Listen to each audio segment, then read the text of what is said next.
Ya, Assalamualaikum warahmatullahi taala wabarakatuh dan selamat pagi lah. Okey, pada hari ini seperti ada janjikan lah sebelum ni saya pernah bagi tahu yang kita ada buat penambahan sedikit lah bagi persediaan untuk final exam nanti. Okey, untuk topik pada kali ini saya akan ajar untuk yang definite integral and application of integration, iaitu kesinambungan daripada chapter untuk integration yang sebelum ni lah. Okey, jadi untuk yang seterusnya, okey, jadi sebenarnya kita lebih kepada example lah sebenarnya. Okey, jadi untuk integral ni dia terbahagi kepada dua jenis, iaitu definite integral dan satu lagi indefinite integral.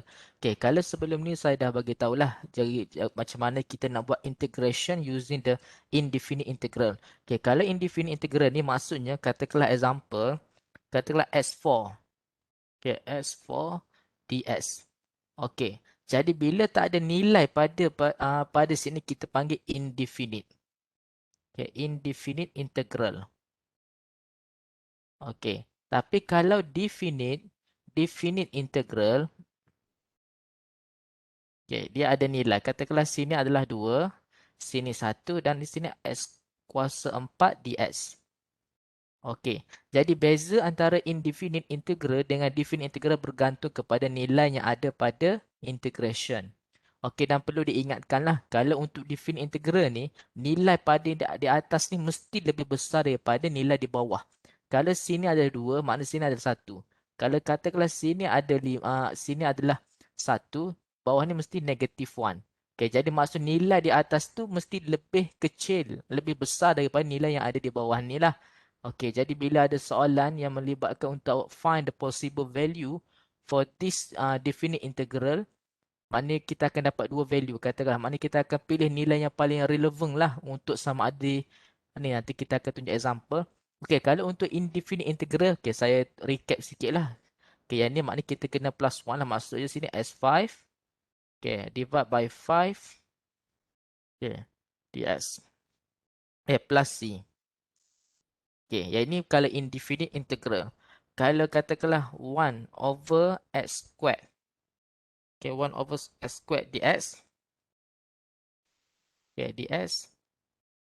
Okey, kalau 1 over x dx tu kita alihkan yang x kuasa 2 ni, yang di bawah ni, ke atas.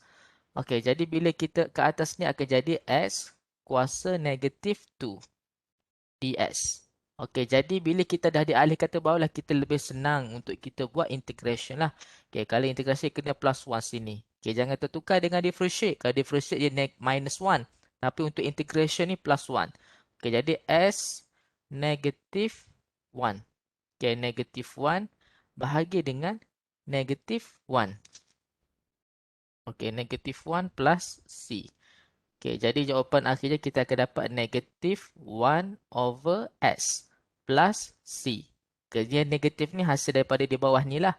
Dan s kuasa negatif 4 tu is equal to 1 over s. Okey, ini saya dah simplify lah. Okey, kalau yang untuk definite integral. Okey, definite integral. Kita dah tahu, kita dah dapat kan. Okey, jadi s kuasa 5. Okey, lepas kita buat kamaran x kuasa 5 bahagi dengan 5. Okey, sekarang ni kita ada nilai 2 dan 1. Okey, yang ni untuk teknik untuk buat integration samalah dengan yang sebelum ni, sama.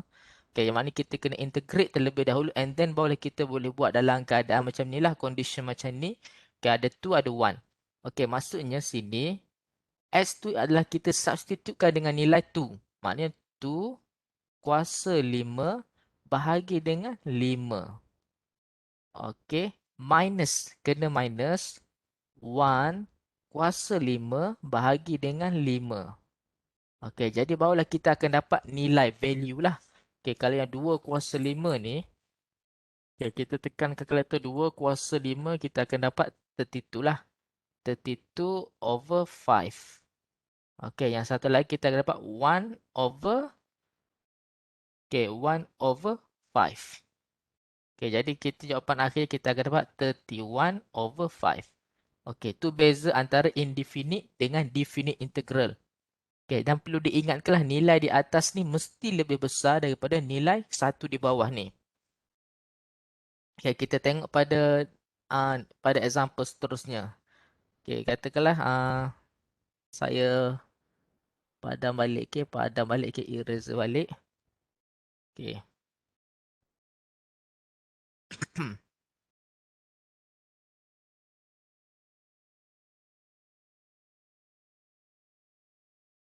Okay.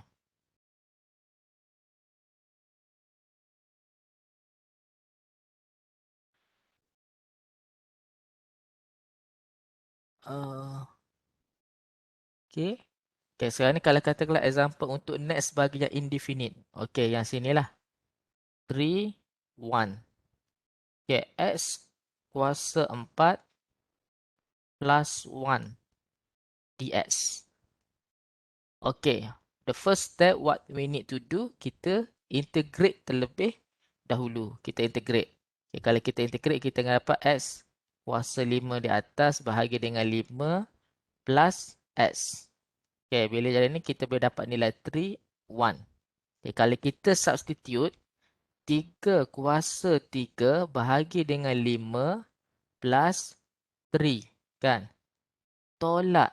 Tolak sebab untuk next value, kita nak replace 1 kuasa 3 bahagi dengan 5 plus 1. Okay. Jadi akan dapatlah result dia. Okay, dalam kes ni, kita akan dapat 50. Okay, 50, 2 kuasa 2 per 5. Okay, dan begitulah seterusnya. Beza antara definite dengan indefinite ni hanya ada value lah. Okay, dan perlu diingatkan perlu ada perbezaan minus. Jangan buat plus pula, memang dapat lain lah. Okay, kena minus. Okay, kalau untuk next example. Okay, katalah 3. Okay, samalah dalam yang kes ni lah. Okay, 3, 2. Okay, 1 per x squared dx. Okay, kalau yang ni tak ada plus C lah sebenarnya sebab kita dah ada value. Kalau indefinite integral memang kita ada buat plus C lah. Kalau definite tak ada plus C. Okay. Jadi kalau dalam kes ni tengok example yang ni pun samalah. Okay, jadi kita buat pengkameran dulu. Kita akan dapat negatif 1 over S plus C. Okay, yang ni tak payahlah. Negatif plus C tak payahlah. Jadi 3, 2. Okay, jadi bolehlah replace negatif 1 over 3. Okay, tutup minus negatif 1 over 2. Okay, jadi jawapan akhir awak akan dapat 1 per 6. Okay, tu dia. Okay, yang satu lagi yang saya nak katakan yang tunjuk example kali kita nak find this possible value. Okay, sebab kadang-kadang soalan dia boleh keluar dalam bentuk macam ni lah. Okay, saya nak tunjuklah yang ni. Example yang saya bagi tahu tadi. Okay, kenapa kita kena nyatakan bila ada soalan yang melibatkan definite integral, dia boleh jadi tricky sedikit lah. Okay, dia akan buat kita jadi confused.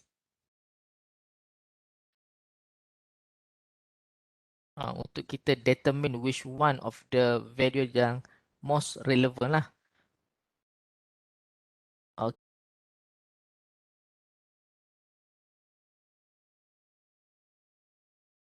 Okay, untuk next example. Okay, yang sini saya dah bagi tahu lah yang macam mana kita nak determine yang untuk yang K. Find the possible value. Soalan yang boleh jadi tricky lah bagi definite integral. Okay, ni example. Okay, K. 1. Okay, S plus 2. S plus 2 ds. Okay, ds equal to okay, 3, 1 over 2. Okay, ni salah satu contoh daripada yang partial lah yang sebelum ni. Okay, sekarang ni kita nak lebih mudah. Mungkin kita boleh simplify lah yang dekat bahagian ni. Kita akan dapat equal to 7 over 2. Okay, sekarang ni kita kena solve dulu untuk integrate dulu. Okay, dalam kes ni kita boleh buat lah. Yang s squared divide by 2 plus 2s. Okay, tutup. Okay, 1 equal to 7 over 2. Okay, sekarang ni kita boleh replace. Okay, K squared divide by 2 plus 2K. Okay, kita dah boleh ni. Minus 1/2 plus 2. Okay, plus 2 equal to 7/2. Okay, daripada sini kita dah boleh solve lah dekat bahagian ni. Maknanya kita boleh, okay, K squared divide by 2 plus 2K. Okay, sini berapa kita akan dapat? 1/2 plus 2. 1/2 plus 2 kita akan dapat 5/2. Okay, 5/2 equal to 7/2. Okay, jadi maknanya kita boleh pindahlah value. Okay, kalau dalam kita pindah value, okay, katalah K squared minus divide by 2 plus 2K. Okay, jadi negatif minus 5/2 minus 7/2. Kita akan dapat negatif 6 equal to 0. Okey, jadi bila kita guna kalkulator yang equation tu yang satu, okay, yang ni anu dia adalah 2 lah. Okay, 1/2, lepas tu 2, lepas tu minus 6. Okay, kita akan dapat dua value bila kita calculate. Okay, sama ada K equal to 2 ataupun satu lagi K equal to negative 6. Equal to negative 6. Okey, jadi soalan dia akan minta find the possible value to replace for this K. Jadi bila soalan yang paling relevan, adakah kita kena pilih sama ada jawapan nombor 2 ataupun nombor 6, negatif 6. Okey, sama yang pernah saya bagi tahu, nilai K yang di atas ni mestilah nilainya lebih besar daripada di bawah. Okey, jadi kalau kita gantikan dengan negatif 6, tak logik lah sebab negatif 6 lebih kecil daripada nilai 1.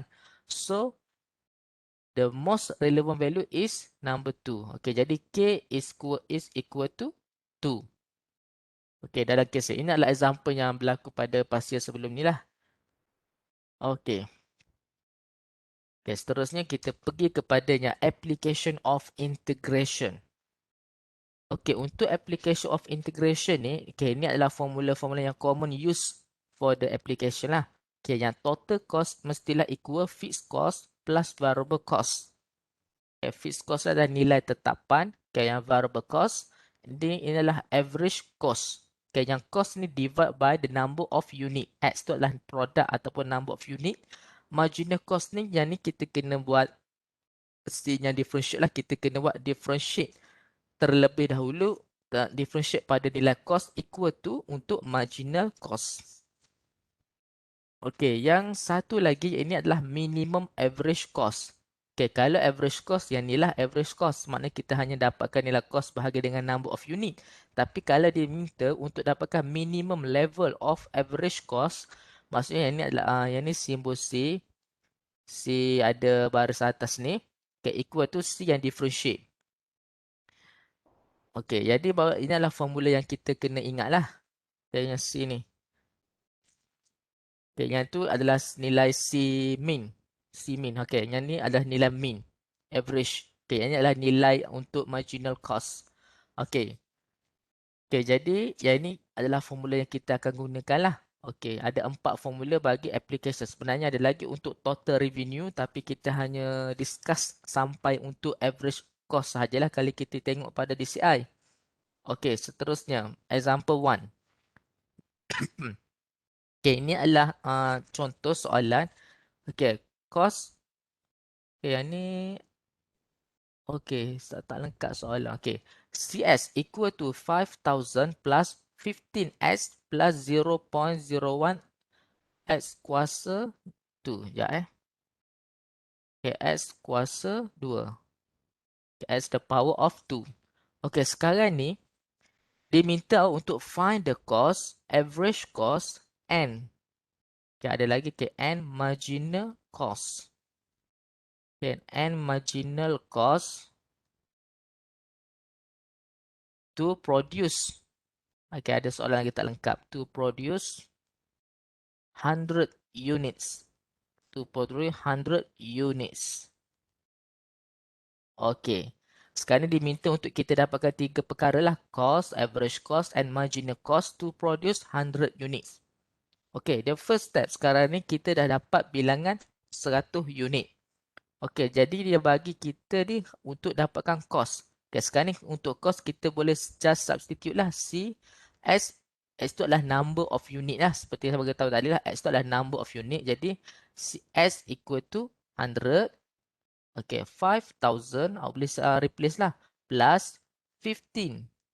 Darab dengan 100 plus 0.01 100 kuasa 2. Okey, jadi awak akan dapat jawapan lah. Jadi jawapan yang untuk total cost, kalau dalam bentuk ringgit, kita letak RM 6,600 ringgit. Okey, ini adalah jawapan bagi untuk dapatkan find the cost. Okey, untuk average cost, macam pada formula yang sebelum ni, average cost maksudnya nilai ni, cost ni mesti dibahagikan dengan nilai unit. Okay, sekarang ni kita dah dapat total cost kita. Okay, average cost. Sekarang ni kita nak dapatkan untuk average cost. Okay, average cost. Okay, average cost maksudnya equal to total cost. Total cost bahagi dengan number of unit. Okay, yang X. Okay, dalam kes ni kita dah dapat total cost is 6,600 ringgit. Divide by the number of unit is ada berapa? 100. Okay, so kita akan dapat nilai average cost bagi setiap unit adalah RM RM66. Okey, seterusnya. Sekarang ni kita nak dapatkan nilai bagi marginal cost. Okey, tengok pada formula marginal cost to produce. Kalau marginal cost, kita kena buat differentiate kan bagi nilai cost. Okey, jadi sekarang ni kita kena buat differentiate terlebih dahululah. Okay, yang ini adalah nilai cost. Okay, jadi untuk marginal cost.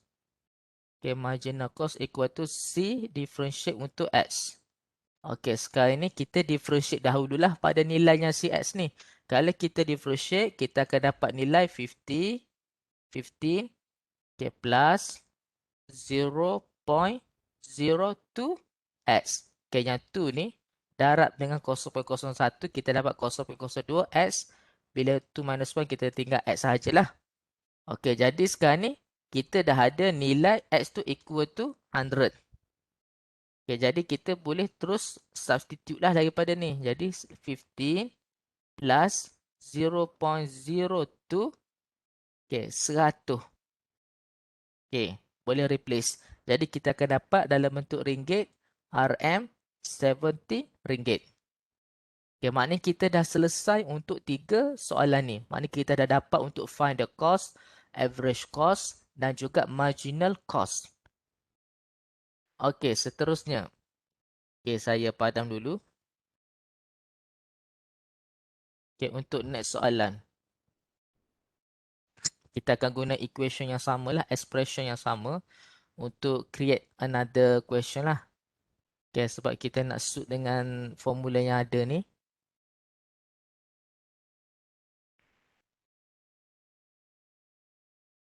Okey, saya padam dulu. Sebenarnya ada soalan lengkap ni sebab ada ni, dia tak ada hal. Okey. Okey, untuk next question. Okey, B. B, find the production level. Find the production level.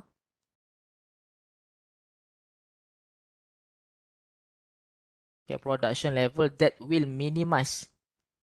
That will minimize.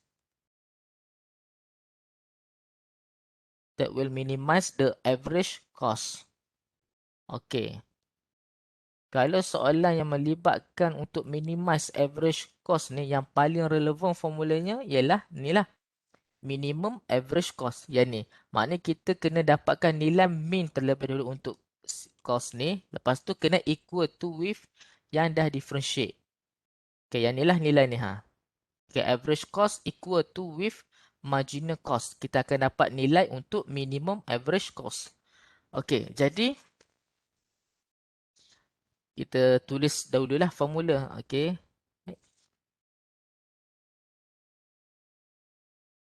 Okay, tulis formula. Okay, C bar. Okay, C bar S equal to C differentiate S.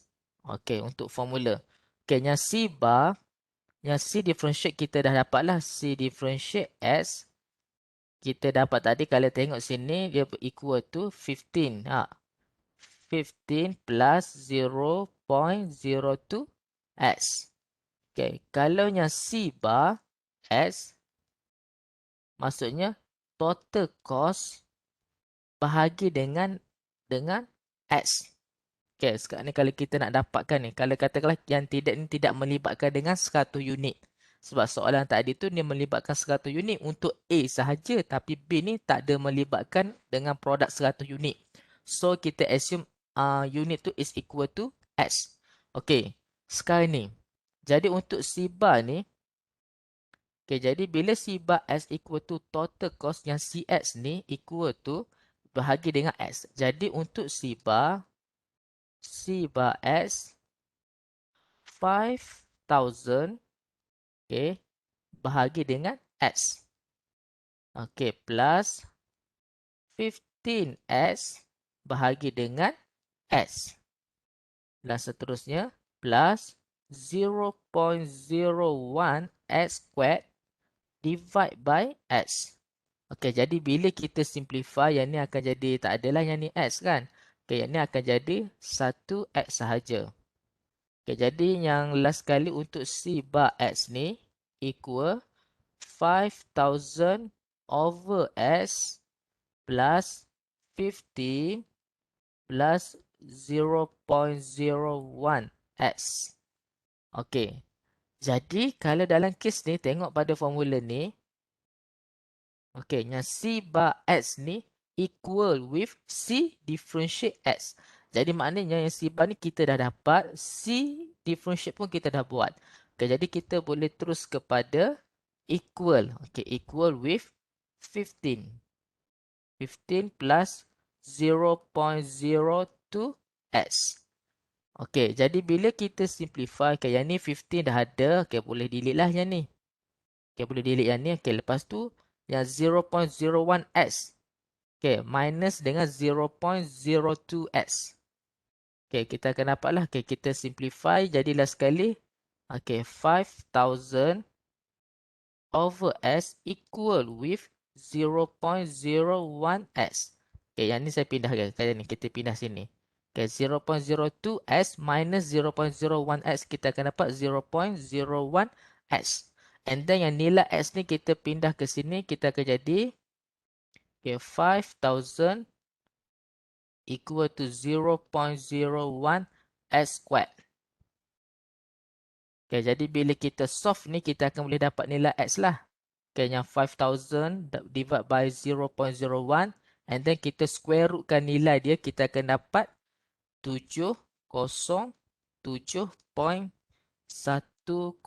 unit. Okay, kena dalam bentuk unit. Okay, yang ni S. S tu adalah untuk unit. Maknanya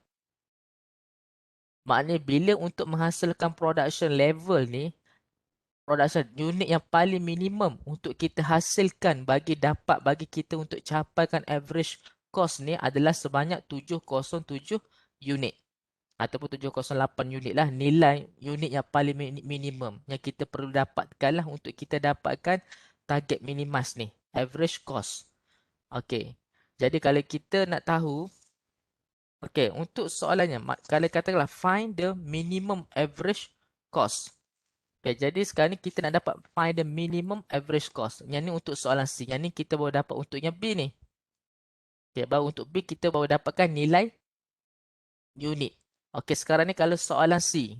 Okey, soalan C. Dia minta untuk dapatkan find the minimum. Find the minimum cost. Minimum average cost. Apa? Okay, average cost. Sudah. Okay, mass problem. Okay, minimum average cost. Okay, sekarang ni kita boleh substitute lah daripada yang formula asal. Okay, kalau yang average cost, minimum average kita nak dapat ni, maknanya kita boleh guna yang ni lah. Yang 5,000, yang C bar. Okay, average cost. Average cost ni kita ambil yang ni. Yang C bar, 5,000 over S plus 15 plus 0.01 S. Okay, jadi yang ni kita boleh convert ni, substitute balik untuk ni, maknanya 5,000 bahagi dengan 707. Okay, plus 15. Okay, plus 15. Okay, yang ni. Okay, plus 15. Okay, plus 0.01. Okay, 707 unit. Okay, so lastly kita akan dapat average cost bagi satu unit RM RM29.14 bagi satu unit per unit. Okey, jadi maknanya kalau kita nak dapatkan nilai minimum average cost, kita just substitute daripada yang kita dah dapat lah.